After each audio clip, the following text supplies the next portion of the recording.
You're not black. Interestingly enough, my father might be one of the only black Republicans that I know. So he's a he's a C-word UT. But he didn't vote for. I assume, I don't know for sure. Sorry, you can't be black. I took him to the polling station. It's in the black bylaws. You can't be Republican. But yeah, all my Democrat friends are like, your father's black? What do you mean he's a Republican? Like, But he's black. But blacks go Democrat. But your mom, where's your mom from, Asher? Wait, it's your father. Where's your mom from? She's from Hong Kong. She's Chinese. Oh, that's cool. Oh, wow. That's fucking sick. Oh, you're blazing. Shit. I mean, your kids, that's amazing because, so his dad is black. Hold on. His dad is black, his mom is Asian, and now he married a German. So imagine the kids, it's just such an amazing mix. Well, she's half German, half Russian. So. Holy fuck, and the plot thickens. Those kids are going to be very confused. Royalties, they exist in Asher's wife. But no, my mother is like old school Chinese, so her parents fled like during the communist revolution. Oh, I mean, if she's from Hong Kong, yeah, for sure. Whatever. 50s. Yep.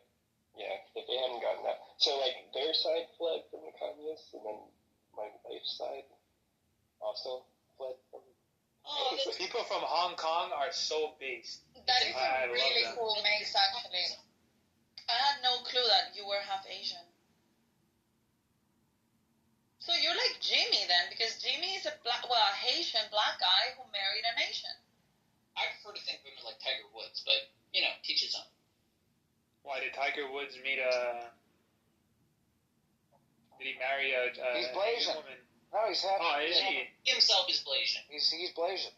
And Oh, I shit. think he marry a blonde, German-looking lady, but I don't know. Yeah, but then he cheated on her, I think. Yeah, a bunch of times, totally. Wait, I want to hear from Jordan Gruber now. Did you call it Blasian? Yes. Yeah, he's Blasian. Black and Asian? Is that a thing? That's Yes. a thing, Blasian. Huh. Also, do you know the correct... And not racist at all. The correct term for someone from the Bahamas is Bayesian. Yeah, just ask them. What about Bahamanian? I thought they're Bohemian.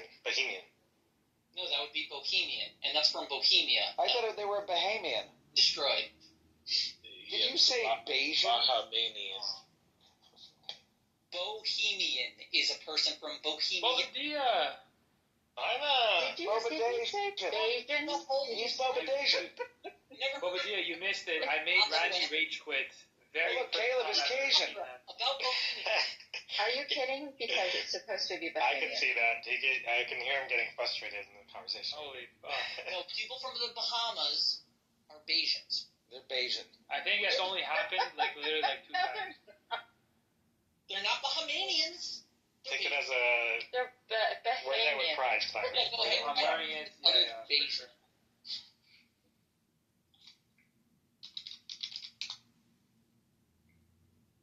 Yeah, I told Randy that you were very happy that you were able to make him quit. Now that you believe that you won.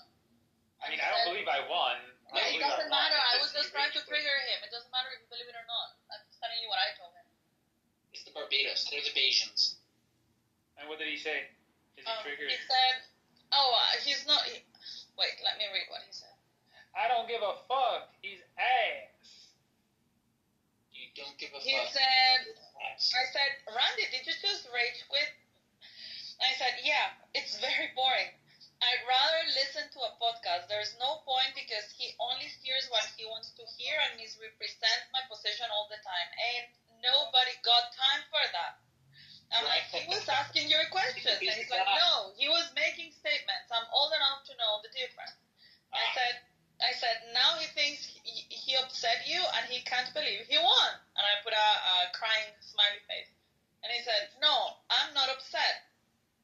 And then I said, Magzera and Edmund are here. Come back.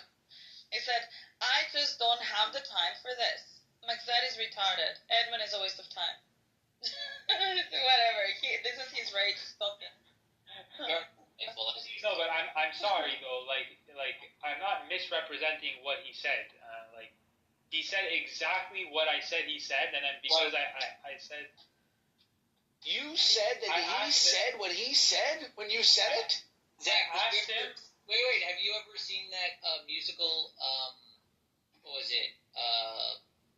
It was with Guys and Dolls? based on the guy that wrote Rent, and it was his one-man show. You see this? No. Based on the guy that wrote Rent? Look this up. Andrew Garfield does a duet with Vanessa Hudgens, and the entire thing is... Wait, Spider-Man? Yes, Andrew Garfield. He does, it's like a Broadway rendition of a couple arguing.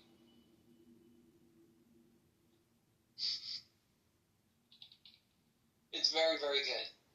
It goes like, I don't remember. But the conceit of it is that they're both functioning as like puppets, and they dance as puppets with smiles on their face as they're singing the sort of endless loops arguments get into. It's very fun. You'd like I'm going to look it up. Tick, tick, boom. Tick, tick, boom. Thank you. Oh my I'm god. look it up. I kept thinking incredibly loud and close or whatever, but extremely loud and incredibly close, but no, it's not that one. Anyway, I think that there was no need for Randy to rage quit. It was being a good conversation. He was upset because Simon pointed out he was dumb on what issue? No, we were just talking about what we were talking about. It was just the three of us. Okay, basically, I asked him to demonstrate why my position is wrong when stating that something about meta-ethics. And then he goes, well, I reject your premise entirely because I believe in the afterlife. I said, okay, so if you reject my premise, then what evidence is there of an afterlife? Okay. And then he went on like this whole thing, like he goes, well, it's not up to me to disprove, it's not up to me to prove that there's an afterlife, it's up to you. Actually, I said, but you're making a positive claim. So if you're making that claim and I'm not, then you have to prove that. Right. And then he goes, well, my position is the default position because it goes all the way back to Egyptians, to Roman era, to Greece, to all these things. And I said, that's a logical fallacy. Yeah. And I said, oh, thank you. So I didn't misrepresent. So I didn't represent because you just said that's a logical fallacy. And I said it's a logical fallacy. And then he asked me, well, name the logical fallacy. I said, okay, well, I know it's a logical fallacy, but I don't know exactly the name of it. And then I looked it up, and it's called the appeal to tradition fallacy. There you go, perfect. So and then after that he rage quit, and that was it. That's funny. Yeah, it sounds like you made him sound stupid. Yeah. So I mean. Well, you know, that guy's got a fragile ego to protect. What can you do? No, but it was also that he made a claim, and I listened to him making a claim, that he said, oh, but people have believed this since forever. And then Simon said, yeah, but truth is not defined by a consensus of people, or by the fact that a lot of people have believed it forever. Easy disproof. Exactly. And so that was, and so he's like, oh, I never said that. He's like, yeah, you just said that people have believed this since forever. Because then Simon brought the word consensus, right? He's like, I never talked about consensus. I never said that. Yeah, you just said that people have believed this since forever. That doesn't matter.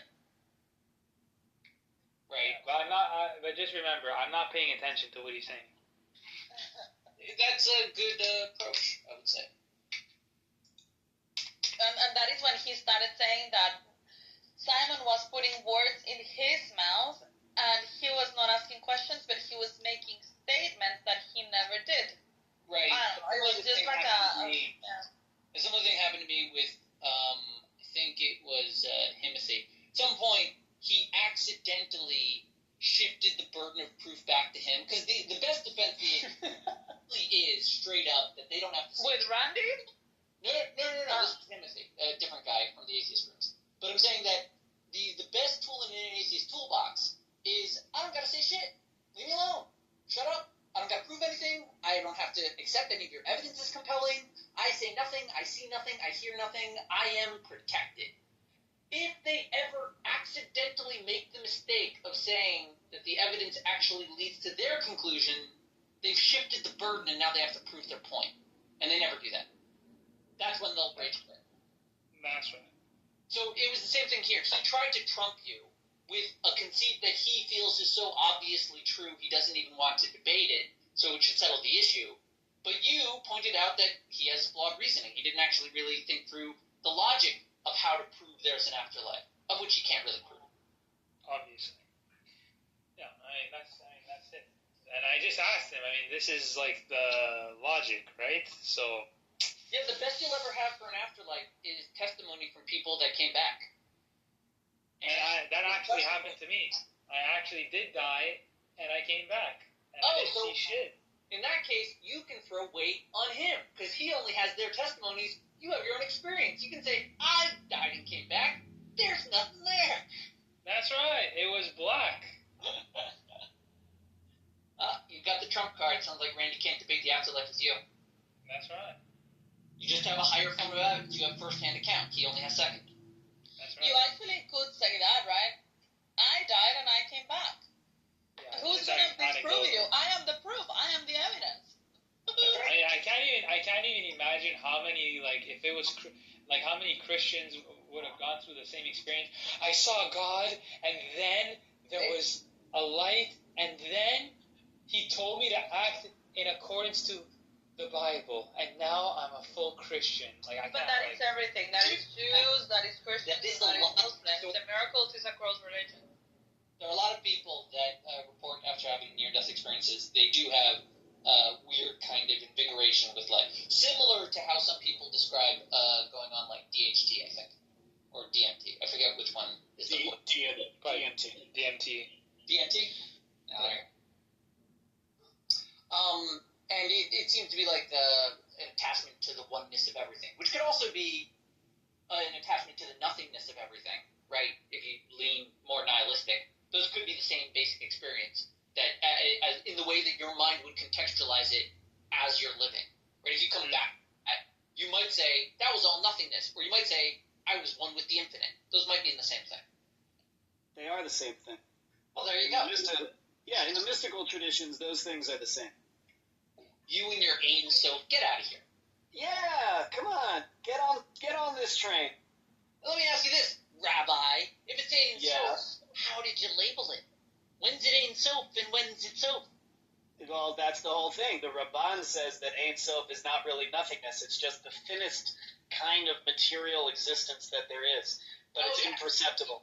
You're telling me that the rabbis take the philosophical question on whether or not nothingness exists, and they say, no, it can't, but it's really, really small, and we're going to call it nothing. That's correct. That's hilarious. Such a rabbi answer. Exactly. It's a beautiful rabbi answer. It is, because it really just splits the difference. The whole problem is you can't conceive of true nothing. Every attempt is a failure. So they're just saying, nope, isn't there, nothing.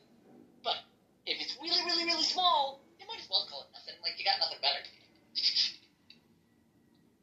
Well, but it's not nothing as in the sense of small void. I understand. No, it's not nothing in the sense of void. It's nothing in the sense of no thing, as opposed to something. Right? What does that mean to you in contrast to void? Well, void is empty. Nothingness is just undifferentiated stuff. Okay, so you would say that there is stuff in the nothing? Oh, yeah. And you would say, okay, so you would characterize nothing as more chaos. Unformed. Yeah. Unformed primordial spiritual essence. Oh, I see. So you say under Kabbalistic reasoning, the Ein Sof is almost compatible with Plato's notion of hillic matter, meaning unformed matter, which is obviously impossible to our minds, but theoretically we can divide the concepts, and his idea was matter was always there, but it didn't have a form, whatever the hell that means. Yes, it's very similar to that. I hear what you're saying. Yeah. That's not the craziest way to tie off the idea of nothing. But how can something come from nothing, and how can words create something from nothing? It's not really nothing. If you push them to say that it's actually nothing, they'll say it's actually something down there. We're just calling it nothing.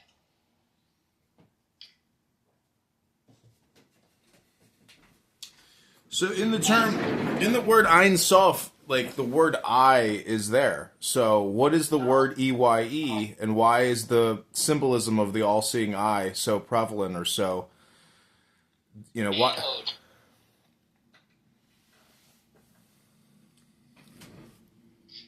Colin, I do debt management, and one of the debtors is called Ain Ode Capital, and everyone calls them Enod. Because, on the emails, it's ENOD, their website is enod.com. And I'm, one of the few people that acknowledges that it's 2 words. That's very funny that would be, that Ain Ode would... I know. They don't have any more. They are 100% blinking. They're going no, it's very funny. It's funny. Jews are funny. Mixed, how much of your work is accounting or tracking as opposed to just submission and form filing? I don't file the forms. The litigation department does that. I handle the negotiations. I talk with people and tell them to not expect so much money from their pieces of paper.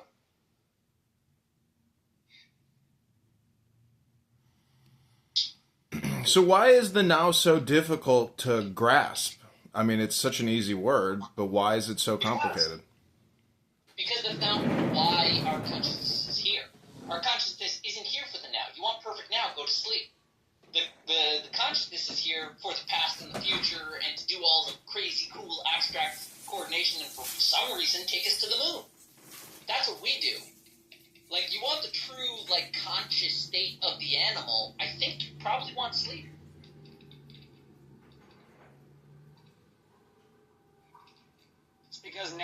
It's because now doesn't last very long. Right? Now is both the... No. Understand it. The now is very, very, very important. It's the only thing that the body cares about. But right. You don't need to give a shit about it. Because you're not the body. You're the abstract planner that's there to take care of the body, while the body experiences the now. They're totally in bliss. Look at that. Air conditioning, refrigerators, electricity. You got everything. Your body's fine. Even your mind is starting to... Okay, but 1 second there. Hold on there. Because you're saying the now, so the body is enjoying the now through an air conditioner. But if there had been no past, that air conditioner would have never been constructed. Exactly. That's why the body created you, the mind, because it wanted the air conditioner. No, but there is the air conditioner, the structure of the air conditioner is a proof of the past.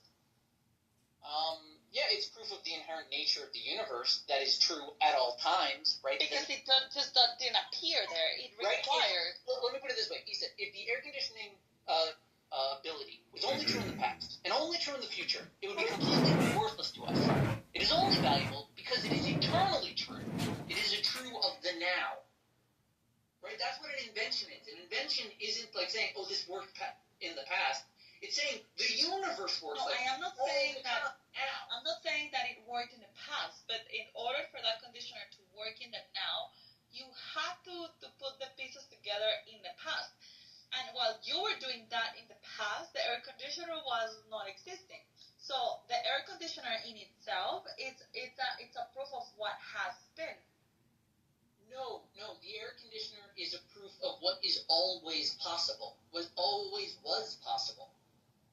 It's a state of the universe, and all the complexity of human experience, right? From the perspective of the That's body. fine, but you're not addressing my point. What's your point? I'm sorry. That the air conditioner, when it was constructed, when it was built, that was in the past. So the past exists, and the air conditioner is reminding us that there is a past. No. The air conditioner doesn't exist because of the past. The air conditioner exists because of the present. If the air conditioner had only worked in the past, it would not be useful to us, such as past magics that people claimed it were capable of doing this or that. It may have been true. It may still be true. It may be an inherent truth of the universe. But we cannot access it now, and thus it is considered not knowledge. Issa, this is not literal. You have to look at this as essentially being, there's an expression, it says the more you think, the more you speak, the further from the truth you get. So this does deal with words, not literal, not literally. I think you're taking it too literal. You have to look at this as in terms of like a meditational, hypnotherapeutic experience, that when people say, I am in the now, that's beyond words. You're no longer assigning words to everything that exists. You're in kind of a blissful state. And that's like what you described earlier, which is a flow state. So really, all of this philosophical jargon is really to try to suggest that you get into a flow state to be happy. But then what you're describing sounds very much like how we understand feminine energy, for example. Because the masculine is usually always in the head, it's always thinking, always analyzing, always using the brain. And the feminine energy consists in not doing any of that and just lying in your heart, basically, like connect with the self and just feel and flow, right? And embrace and live, that is what the feminine energy you know what happens, is related to. I know, but you know what happens to a pawn when it crosses the battlefield and gets, to the castle? It becomes a queen. It's the transcendental experience. It is trannies. This is why men dress up as women, because they're, instead of reading a book and, discussing it, they decide to literally do it. That's what I'm warning against, is you can be too literal and then it's to your detriment. Because I am overthinking it. So basically I just should not think about the words. Yes, stop thinking. Stop thinking. Stay still and just feel, and that is the now. Yeah, that's why every conversation gets back to meditation. Stop thinking, end your problems. And if you can't shut up, just do a mantra and just say, I am, I am, I am, I am, I am, I am. And then when you essentially... Yeah, when you negate your brain from automatically thinking, you are in the eternal now. Yeah. This is like for fun, Have really. you ever watched that South Park episode about the Mormons? Not in my I can't remember anymore. Dum dum dum dum dum. Yes. Dum dum dum dum dum. See, this is what everybody needs on this app. All of these years of Israeli-Palestinian debate rooms have essentially created a massive amount of brain rot for people. So if you can help them come to some type of a meditative therapeutic experience and be in the now, you might actually have a form of coexistence, though it's not likely. No, it's not. It's not likely. Just because these are people who are anti-civilization. They're also dealing with the now in a very different formula. They do. I agree. They hold by an eternal now, but they deny the existence of the non-Islamic now. See, the problem with a jihadist is they think that the blissful state is after they commit the terrorism, as opposed to being now. And that is the biggest formulaic, problem with a Muslim, is that if you are a Kabbalist or a Christian Kabbalist, the Garden of Eden is now. It's not after death. And that's what the earth is. It is the Garden of Eden. And unfortunately, we have all been hypnotized out of believing that we're in the garden now. And this is why their formula will always lead to disaster, because they believe in a future life in heaven as opposed to now. And thus we have the conflict now.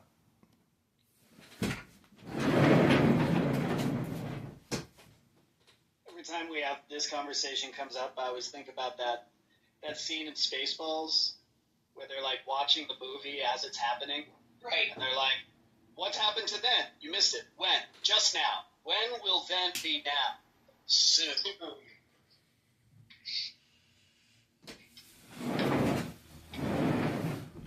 Yeah, I mean, Mel Brooks is a genius, In that scene with Dracula dead and loving it, he says to Dracula, Fushta! meaning he wants to get the last word in on the conversation, for whatever reason, satisfy his ego, I suppose. But that term fushta is a Yiddish term from a Jewish folklore where the witches come down and they say the magic word to dispel the devil and save, the Jew who sold his soul's life. It's fushta.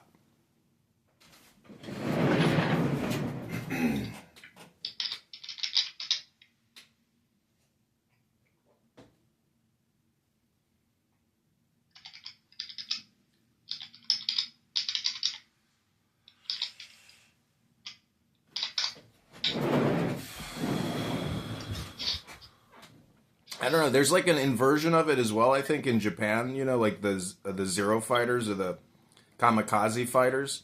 Like it's just basically, I think MK Ultra, where you can actually convince someone to become a lethal weapon for the sake of the state by essentially utilizing this type of concept, and it can be very dangerous, or it can be very blissful and releasing. But it's definitely it is like polarity to the extremes. Mostly both. It is blissful and dangerous for the people outside. It's mostly like cult techniques. You can just like force people and socially condition them and have warriors, or you can be like smarter, longer term planning about it, seeded into the religion, into the politics, into the racism and prejudices. You can do it a dozen ways. America has a more like capitalistic bent towards their army. And originally, they didn't really want an army. A very complicated history for their military. But I think it kept more in check. Because part of the wisdom of the enlightened American project is that because it started fresh and on basic values and wrote down all of the laws and kept it into the power of the living, breathing people, it changes slowly. It shaves away. Like, Trump right now is doing a big overhaul, but, like, we're due. We have been bloated a lot. And it's a similar kind of thing. Like, America has that capacity to rein itself in and tweak itself when things aren't working. You know what you do when you're bloated? You go to the gym, fatty. Yeah, that's the American way.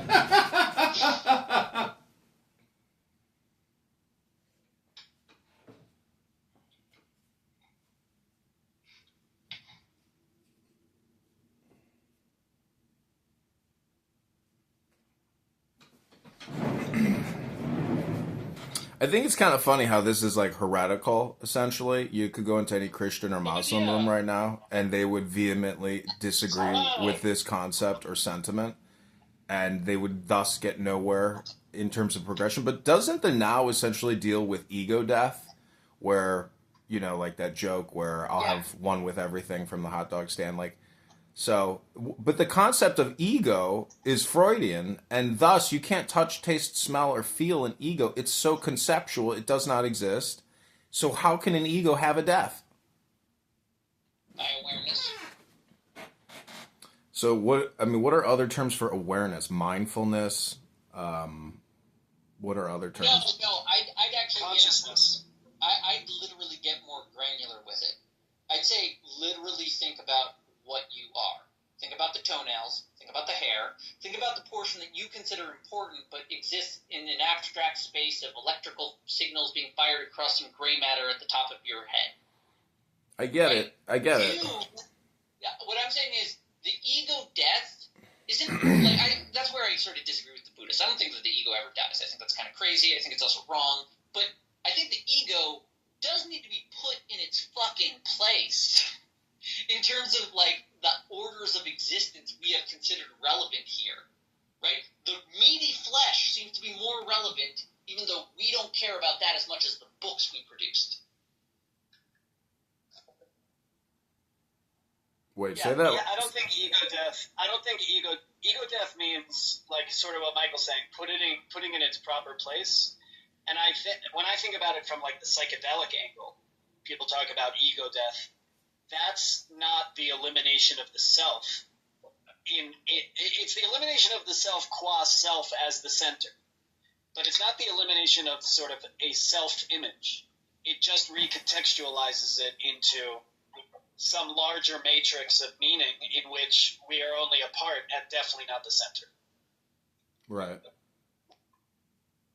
But what if you were the center? I mean, not literally, but I mean, still. You are. Well, you are the center, but see what you're saying is. Okay. Think of it in terms of the. Well, wait. I'm the center. I am the center, but you're the center also. That's the point. Right. Right. See, you are the center. You're the absolute, perfect, total, true center of your perspective, but you have to realize that's your perspective, right? That's the ego death. You are the center of the universe, and that means fuck all. So if somebody is so far left or so far right, the point when you communicate with them, I believe that they can essentially knock you off of your center. But if you're aware of your center and you're aware of their center, you can bring them back to center. Yep, you'll be on tilt. What was the expression?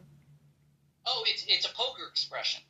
When someone gets emotionally invested in the game, I didn't they hear. are on tilt. Oh, on tilt. Yeah, I heard that. Okay, so I mean, Jewish, the Torah, the Talmud, aren't these documents ultimately dealing with psychology, or game theory, or strategy? 100%. 100%. In fact, the rabbis discuss it at some point. They say they divide all of wisdom into two categories. Small stuff, big stuff. Davar Katan, small stuff, is the Torah, the law. All of that is small stuff. The big stuff is the creation of the universe, study of physics, and metaphysics. Now, the division they make of the small stuff versus the big stuff is really where the crux of the argument lies. They're saying that all small stuff is stuff that you need to focus on yourself. And that's totally irrelevant. That's tiny. Like, in terms of the portion of the universe, you are one tiny little bit. And then they tell you, what should you focus on more? What should you study more? Big stuff or small stuff? They say small stuff. Because you need to understand yourself in order to contextualize the universe, because you will always be the center of your perspective. You'll be the center of the universe. But you are small.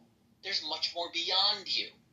That's the delineation between the small stuff and big stuff. And the small stuff is the Torah, the law. We study ourselves so that we can eventually graduate to understanding the universe a little bit.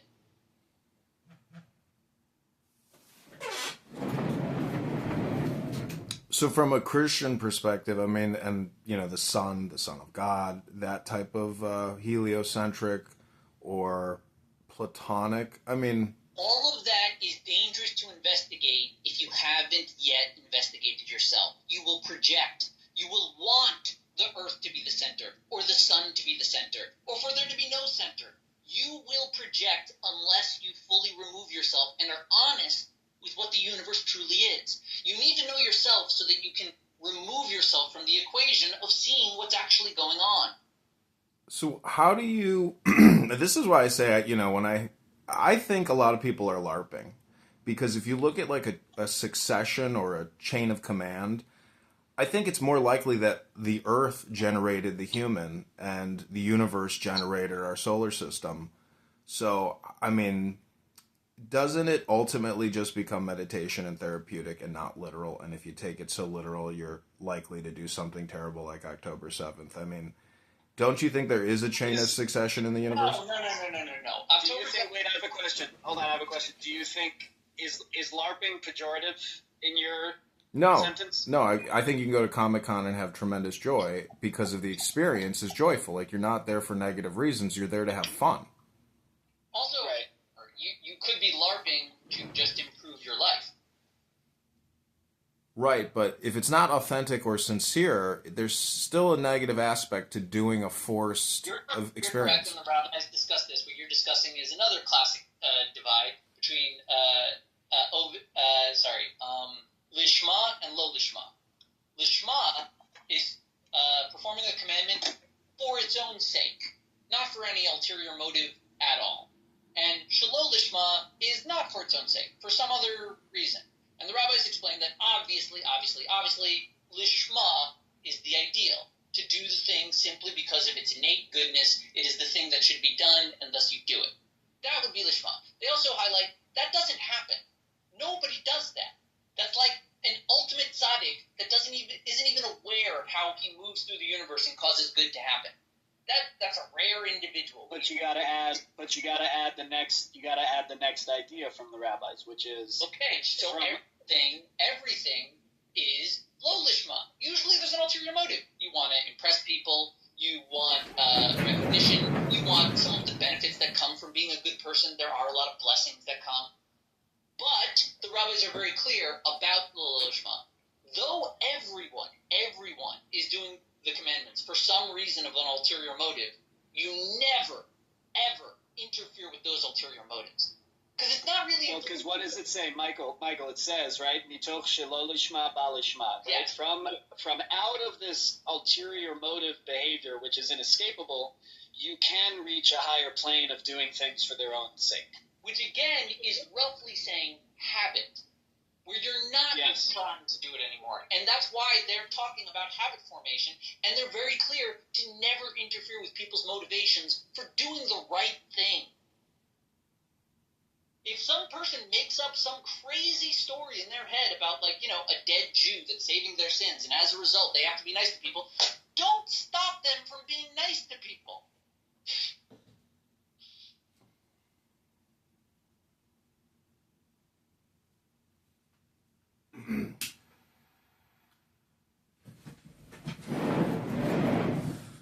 So I usually ask this guy Nathan, who has this Christian room on here, you know, nice enough guy, everybody's, you know. Anyways, the point is, if you understand this psychology or philosophy and you wanted to pragmatically apply it for the benefit of others, why in the world would you continue to go on and on and on about specifics, meaning like they use technical jargon terms to describe this and that? I mean, why not just teach meditation? Meaning that like that's the actual information in practice. So that's what I don't understand about people who keep arguing about dogmatism or, you know, what is the correct interpretation. Like, what is the point of that? That's part of what I'm saying. They are not engaged in introspection when they are doing that. They are engaged in a lot of introspection for themselves in their own, like, closed little community, but they've labeled everything outside of that as, like, devilry. So they're not, when they are attacking, that is them actualized. They know that they're right. They're in the now, preserving what is right and pure and righteously bringing goodness to the world. That's what they see. But they see that because they only do introspection within a tight community, in a tight formula. They have a closed circuit of how they reach enlightenment alone. I know, but I'm just saying that the comprehension or the integrative knowledge would tell you not to do that. That you're wasting your time and you're wasting other people's time who need help. Well, let's think about it this way, right? The Rambam would say something like this. There's two kinds of people. There's the people who require the technicalities of the law, and this book, and here's my book, that's for them. There's also the people who can attach themselves to the active intellect and do the introspective work, and those people are fewer. Right? There's just, like, typologies in the world. And the system is not designed, like, even though the system is designed to produce the amazing philosopher, genius, prophet that can enlighten us all about the nature of man and the path of the universe, like, it's designed to produce that, but it is designed around a community. It's a family project, and everyone participating assists the greatest to rise up. We are aware that not all of us are Moshe Rabbeinu. We like anoint one guy when we find him if he's got the credentials. And we're very, very picky. But, like, we submit to the law, and then out of that we see fulfillment. Right? Because the law is creating a framework. The law is an acknowledgement of the communal aspect of people. That you can't just have Stoic philosophy, right? You're just going to be a beggar or a bum, cut off from society, like Noah. That was his approach when he was surrounded by evil. He just had to be a hermit. But it's not sustainable, as Noah illustrated. He couldn't change the world out as a hermit while everyone's robbing from each other. It needs a community. It needs a family, and it was built on the backbones of Abraham. he fortified the family, built the idea, and then it grew to their exodus from Egypt. Thanks for that. That's interesting. I like that. You should read a book called Jewish Meditation. It's by Aryeh Kaplan. I don't know if you've ever read that or encountered Aryeh Kaplan. Yeah, I have one of his books. Yeah, he's a genius. Died way too young. But he talks about the central prayer of Jewish practice, the Amida, being a meditative discipline, in its essence, and how to access those kinds of things. Yeah, I've got that. I've got one of his books. I mean, I like doing, sacred chanting. One time I heard you, Caleb, sing a Nagun. I think you said that your grandfather sang or something. It was like an ecstatic moment for me when I heard you sing it. Oh, Nagun. Cool. And Caleb's got a great singing voice. Thank you. Just because, you hear so much animosity, rage, anger, hate, despair on this app. And, when you hear somebody sing a song, you're like, oh, isn't that beautiful? It's just like, why can't we be like that all the time? That's why I say it seems like so many people here are technically in need of therapy because they're not teaching therapy or they're not discussing therapy. And they're really just, in my opinion, driving themselves and other people crazy. I mean, if every second sentence is the Jews and you get arrested in a lobby and you're attacking a Jew and then you crumble on the floor crying on your suitcase in your high heels, maybe you really did walk 7 miles into Manhattan.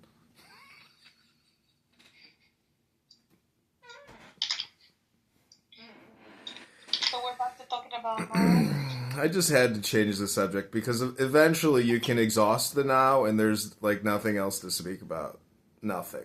Well, sometimes it is good to let the silence come. How can you exhaust the now when it's ever... Exactly. You can never exhaust the now. You can never exhaust the now. You can't. Here's another bit of Jewish wisdom. Ecclesiastes. Right? Famously considered somewhat nihilistic literature, purportedly written by King Solomon. In it, he discusses the curse of humanity. The curse that humans have within their head, a riddle that they cannot solve. That is the nature of humanity. That we are constantly looking to solve problems, regardless of how many problems we have already solved. And to put it in a biological sense, if your body is really just jazzed on producing you because it gets all these creature comforts from it, your body is loving that you are so worried about how to make it more comfortable. That's your point. That's your existence for it. For the body's sake, it wants you worried, thinking about the then and the future, because that's for the body's sake. But the body's doing that because the body wants the net, right? There's a delineation between you and the body. The body wants to use you to benefit its now. And you need to act sort of contrary to that raw animalistic urge to go do. You need to silence it and rest in order to be on the same wavelength with the body. Because the body gets it. I remember when Max Zad used to do rooms as well, and he would do his silent rooms. And people would just come in the room and didn't know what to do. I do like the silent rooms. Those were fun.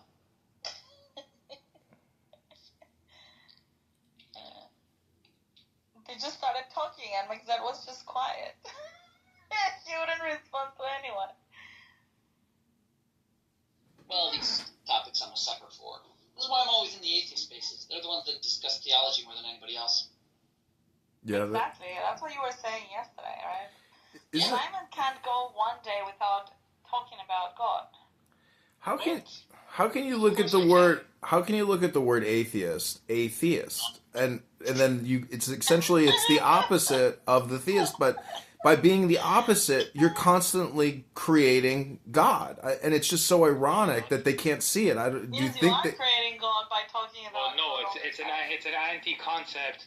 It's an anti-concept. It's you're saying you are this thing. I mean, you could say you're I'm an atheist just as much as I'm an Santa Clausist or an gremlinist. You know that being anti-something just reinforces more of what that you're anti, right? When people say I am anti-war.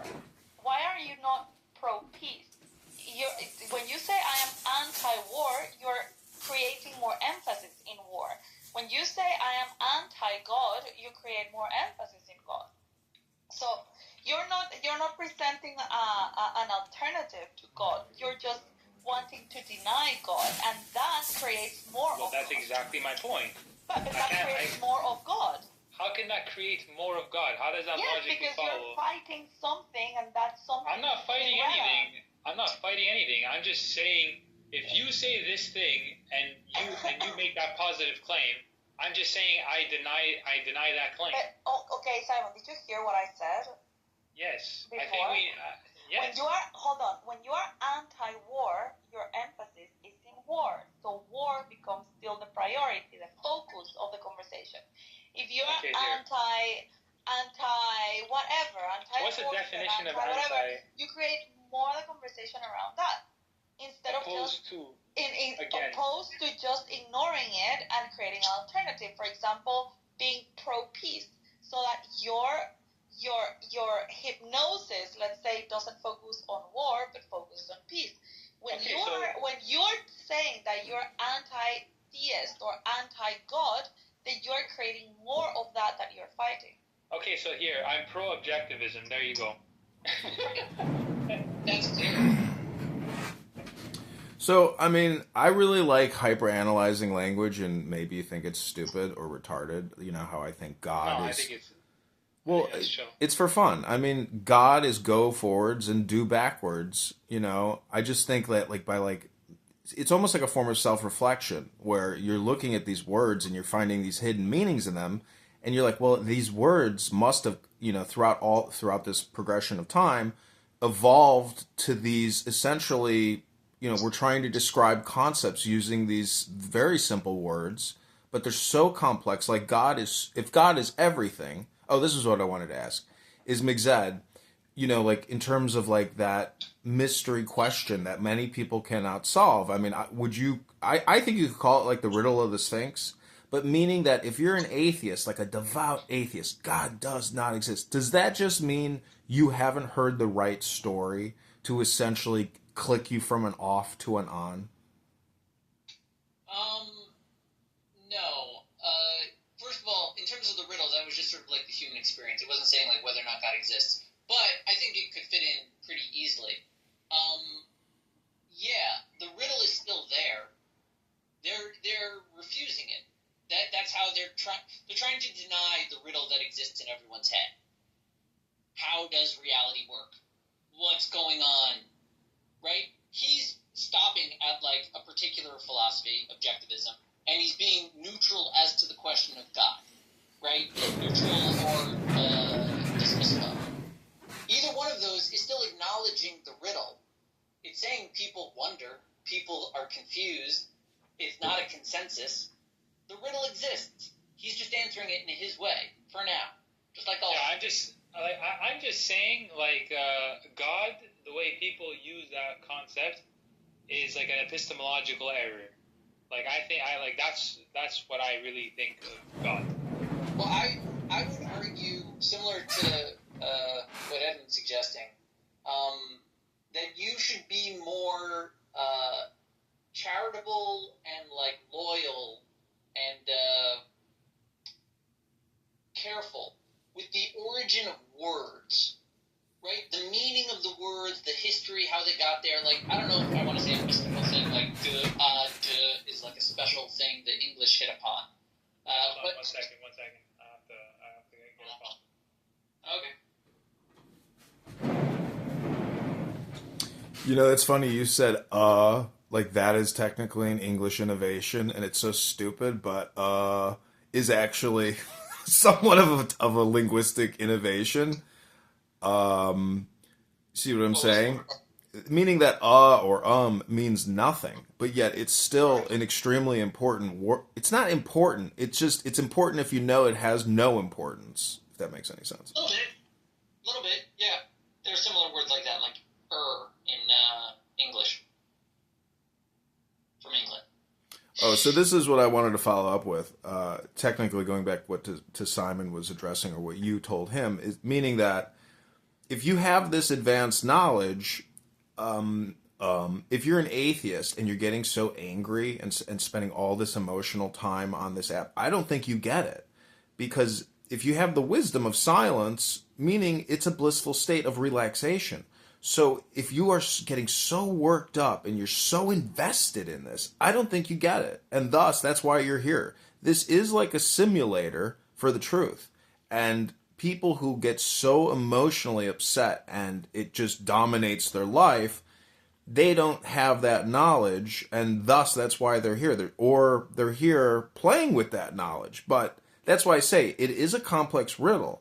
So if you can actually pull out a pen and paper and prove to me that God exists, I think there are people that can actually do that. Meaning that using words, you can essentially put out an equation saying, this is my equation. Why don't we compare your equation? And some people have absolutely no equation. I mean, you could say I am equals I am, or you could say God equals God, or gold equals gold. Do you see what I'm saying? Like, there's simple ways to essentially get 1-to-1. But all the people on here who essentially are emotionally out of balance do not seriously get it, in my opinion.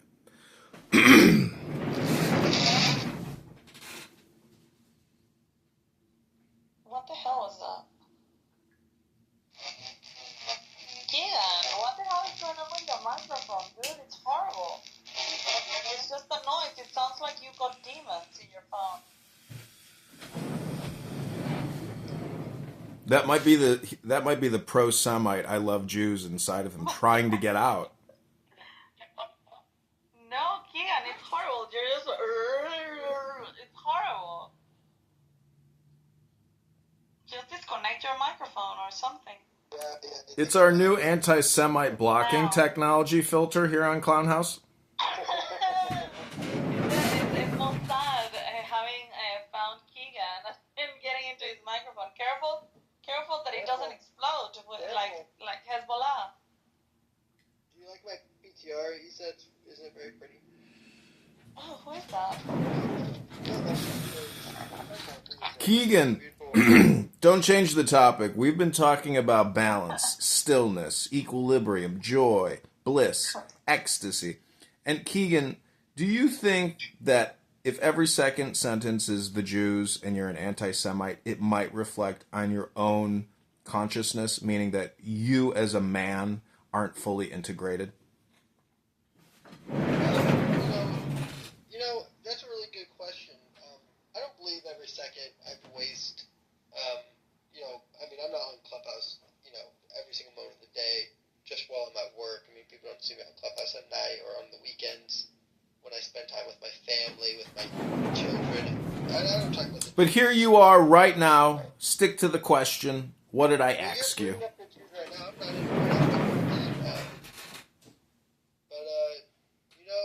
it's a good question. I love to pray. I love to do a form of meditation that is prayer, that is reading my Bible. I really enjoy that. I usually do that in the morning. I've been going to the gym 4 times a week the last 3 weeks. I've been doing that. There's things that you can do that can occupy your body that kind of makes you disconnect from the world. The other day when I asked you when did you have this realization that you actually couldn't stand the Jews, and you told about the Clubhouse and whatever, and I don't know if but hold on, I don't know if we asked you, but that doesn't matter right now, but I don't know if we asked you, do you have any other people in your immediate surroundings, like your family or your immediate friends, that share these thoughts with you? About the Jews, that they're convinced that the world is broken because of the Jews. Yeah, of course. And is it because you brought it to them? I think it's more of a collective thought. It's just how majority of white men, non-Jewish. Yeah, but collective thought is created. Things things come from source. It's not like all of you, all of a sudden, boom, had the same epiphany one day and started talking about it. Well, it's like, it's like when, I have a group of men that I meet every morning on Sunday, and we are all married, all have young children, and we talk about life. No boyfriends? No boyfriends, we're all married, have young children, and, but someone will make a joke about Jews, right? Whether or not it just comes up naturally, right? And then all of a sudden, we're talking about, the Jews controlling Hollywood or the banking system, and it seems like everyone has the same sentiment. So I don't know if, where did you get these friends from? Are they from the church, or did you meet them on Twitter, or are they? As I just said, these are all Christian guys. So yeah, we all met each other in church.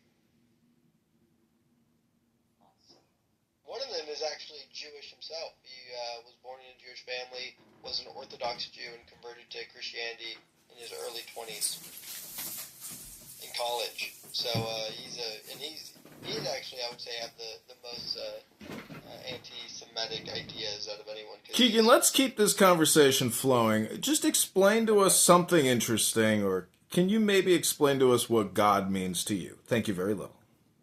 What God means to me, God is a deity that has created a complex system, which is what we see here in the universe, and then allowed those complex systems that he did create to then create complex systems as well, as we see around us. So you mean to tell me something called a DEI created systems of complexity? That's your explanation for a GOD, you fucking idiot? Exactly. Some people call that person a trans woman. Some people might call that person Yahweh. I mean, to each his own.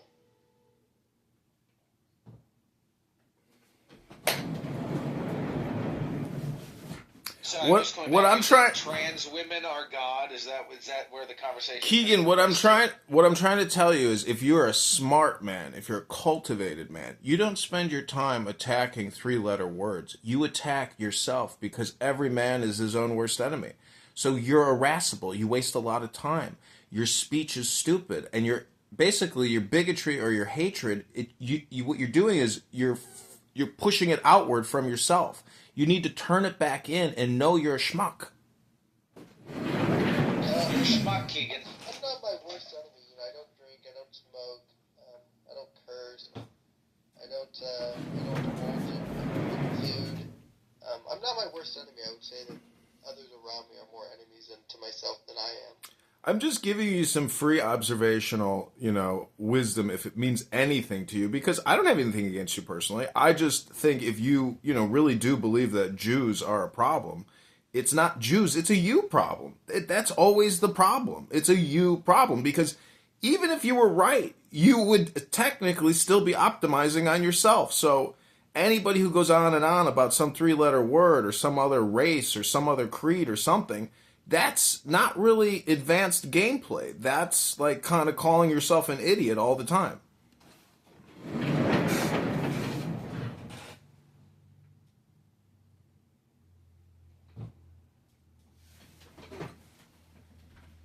Silence is yes.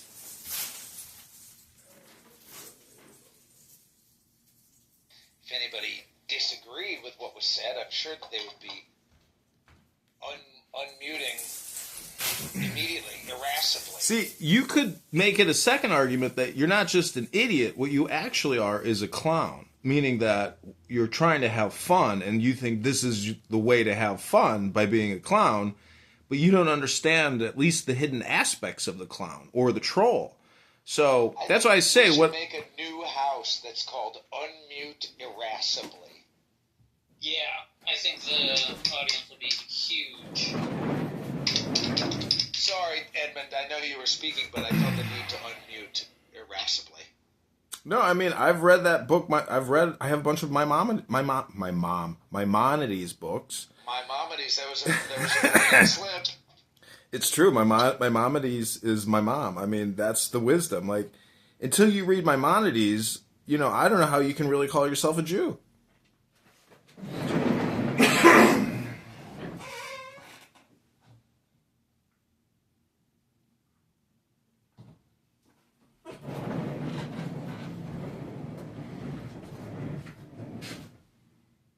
just kind of another joke. But anyways, Keegan, I hope you don't take it personally that I tease you and other morons like Pepe and countless other morons. But, you know, for me, this is like my Rodney Dangerfield experience. I'm trying to roast, either roast myself or roast other people. Technically, I have a show now. It's called The Clown House Roast, but it's neither here nor there. The point is you are a participant, and I appreciate you. Subscribe now, please. Edmund, John, subscribe.